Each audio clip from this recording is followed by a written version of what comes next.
you mentioned the sugar addiction thing before, and one of my hockey buddies, was just asking me about my diet and asked me specifically, like, do you ever eat cake?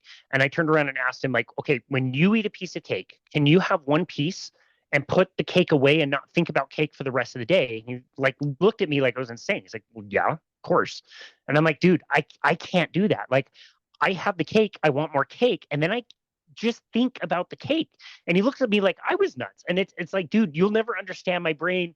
I'll never understand yours. It sounds amazing that you can have a piece of cake. I would love to have a piece of cake every now and again. But the problem is when that triggers those cravings that you talk about, it's so uncomfortable. The anxiety comes back. My sleep sucks.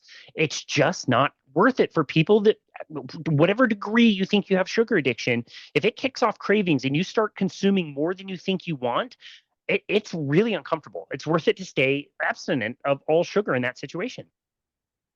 Definitely. I mean, that's my experience too. I can't have it, and I've been dealing with that ever since I went carnivore. And in the beginning, I guess the euphoria of it all, it was sort of easier. But after a while, I don't know. It just, I guess I felt better and felt like, oh, I probably could have a little piece, right? What is one cookie, right? What's one cookie? One cookie doesn't make a difference, yes, but one cookie is never one cookie. It's- And and I mean, it took me a while to admit to myself that I have a problem. Um, I remember once I had a full sleeve of cookies. I don't know if they're Oreos or something similar, and I ate about three-quarters of it during one evening because I was having one of those binges, as I usually say, and ending up in the ditch, the metaphorical ditch. And it doesn't always happen, but that day I just reacted really badly to it, and I had a really bad stomach, and I was actually throwing up half the night, Wow. ending up with falling asleep on the bathroom floor at 6 in the morning. I woke up 2 hours earlier, and my first thought was, are there any cookies left? Oh my goodness. And I was just like, that is not good. Yep. That is not how this should be. Wow. So, and that was not my last binge. It wasn't. But the time between them is getting longer and longer. So last time I managed 7 months. So Wow, congratulations. It's hard to step away from because it tastes really good in the moment. It's fantastic, and you're right. Like, it's one cookie. What damage is one cookie going to do? But that's the problem. It's never just the one. You want more, and that you just fixate on it. And even things like fruit, like there's a whole subset of people who practice, what they call like animal based or a carnivore diet that's inclusive of, say, honey or fruit or whatever. Some people can handle it, but I just, what I notice with the people that I coach is that drives that addiction right back into somebody, and they might not ever recover. And like, if I have a piece of fruit, it's not the fruit that I would argue is bad, but I just want more sugar after that. I want candy bars 20 minutes later. And so for some people, it sucks to admit, like you said, it takes a while to kind of, admit to yourself that you are, but you might have to realize that these things are not that great for you. And you might have to just completely abstain and stay away from them 100% of the time to really feel your optimal self. So it's just not worth it. it's definitely not. I mean, I totally agree with you. And I admire people who can moderate, envy them a bit, but I can't. And I think many people cannot. And it's funny because I never used to binge before. Like, I never had trouble with this. I never would have known I was addicted to sugar because I never tried to restrict it. Mm.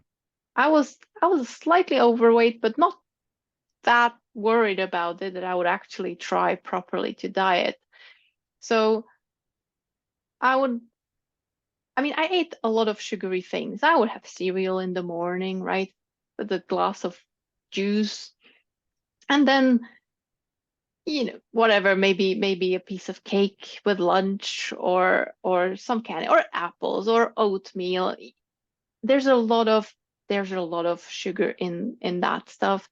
And so even when I went on the low histamine diet, where I was avoiding a lot of packaged foods and processed foods, I would eat 5, 6 bananas daily. Wow. It was Now that I think about it, I'm like, that's insane. But that's just what I was doing because bananas were okay. I wanted them. So I basically just got my candy elsewhere. Wow. And I would never binge, but I was grazing.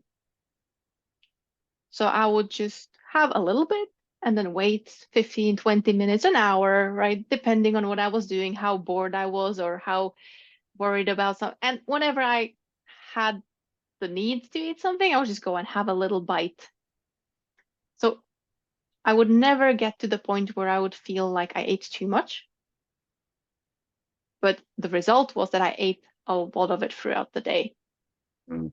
And I mean, back when I was a teenager, I remember my parents once bought like a massive, like a 5 liter. I have no idea how much that is in other your kind of units, but it was like a Neither do we. massive, massive jar of Nutella. My goodness. I think it lasted a month in our family. I would Wow. just grab a big spoon and go and get a spoon and then just eat that while I was watching TV or doing my homework or anything. And then a little later, I would be like, I think I want one more, and then go and just grab another spoon straight from the jar. Oh my goodness. So, yeah, when that one was empty and we just had normal sized jars of Nutella, I realized that I could eat one in a day. A whole jar. Yeah. Wow. And that was probably when I was at my heaviest and probably also the most anxious and depressed. But yeah, but I never really felt like I was overindulging because it was in these small bits. Yeah, I'm just thinking that to myself. Like when you're in that space and you're not really paying attention, that's all just so normal. And you look around at most people, and lots of people would do that same thing. When you're on the other side of it, you might as well have just told me you just had like an entire bucket of cocaine, and then when that cocaine would run out, you just have a normal jar of cocaine, and you just would finish that off in one day. Like it's kind of what it sounds like. Like I'm like it sounds terrible. I know, I know. I mean, I cringe when I think about it now. I'm like, what was I doing? What were my parents doing? But I don't blame them. They didn't know. They were doing the same. Exactly.